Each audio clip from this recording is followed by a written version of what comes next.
وندوز ليك للحلول الواقعيه كيفاش ما تكونش البيطه الممول. دابا حاليا شنو الحل؟ واش ما نتزوجوش كاع ولا شنو غادي نديرو؟ انا ما كنقولش لكم كرهوا النساء وما تزوجوش، عزفوا على الزواج.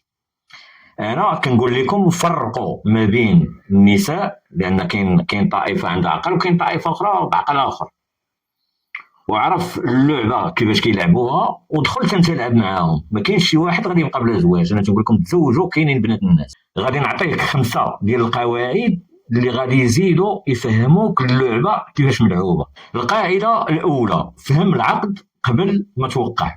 زواج اليوم ماشي ميثاق تراضي، هو عقد تجاري مع الدوله. قرا القانون ماده ماده، سول المطلقين باش تستافد منهم، باش تدي منهم خبره، باش تعرف شنو كيتسناك. الحب راه اعمى، ولكن المحكمه راه كتشوف مزيان. القاعده الثانيه: رفع من القيمه ديالك، الاس ام في ديالك حاول تطلعو شويه.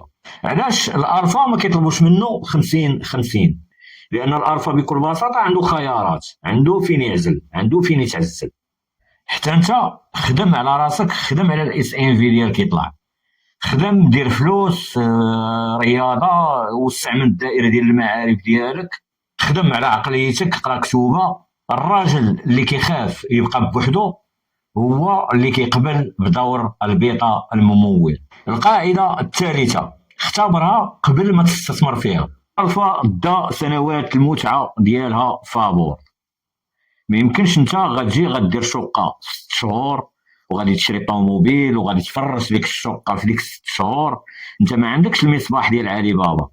خذ وقتك وعرفها واش هي معاك على قبلك انت، ولا على قبل التقاعد المريح اللي كتقلب عليه. ودرس رد الفعل ديالها ملي تقول لها ما كنامنش بالكريدي. القاعده الرابعه: منطق القوامه مقابل الانفاق. الشرع من طبيعه الحال واضح في القضيه ديال الزواج. راجل قوام يعني عنده القرار، عنده الطاعه، عنده التاديب، وعنده الطلاق. وفي المقابل من طبيعه الحال انفاق 100%. المدونه نزعت لك القوامه وخلات لك النفقه، يعني هذه سميتها العبوديه الماليه. يا بتاخذ الباكاج كامل يا ترفضو كامل. تقبلش تكون قوام بلا قوامه. القاعده الخامسه: الخيار الصفري. 100 جو. اذا ما لقيتيش اللي تستاهل وما بغيتيش تلعب في تيران خاسر، ما تلعبش. استثمر في راسك، دير المشروع ديالك، خدم على راسك. الحريه ما عندها ثمن. والخلاصه اخي الكريم: المنظومه الحاليه كتكافئ الالفا على التهرب وعدم الالتزام ديالو، وكتعاقب البيتا على المسؤوليه. الالفا كيخلي البصمه البيولوجيه ديالو فابور، والبيتا كيخلص الفاتوره ديال التربيه والسكن والحياه ديال واحد اخر. والمراه ما غاديش نقولوا عليها شيطانه، هي غير كتلعب باللوائح القانونيه اللي خولهم لها القانون. انت ماشي غبي، انت غير برمجوك بان الراجل هو اللي كيصرف، هو اللي كيتحمل المسؤوليه، ونساو ما قالوش ليك بلا ما يحكم.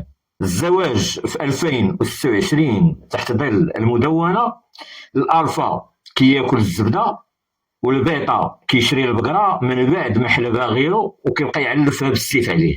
دابا الدور عليك. واش عمرك حسيتي براسك بيتا ممول؟ واش كتامن باتفاقيه 50 50 ولا كتشوفها اهانه للراجل؟ وشنو هو الحل اللي كتشوفه انت مع المدونه الحاليه؟ رد عليا في التعاليق وبارطاجي لصاحبك اللي باغي يتزوج، ربما يقدر يولي كليان عند شي محامي.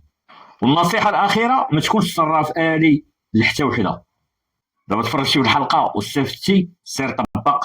السلام عليكم، ومن هنا داز.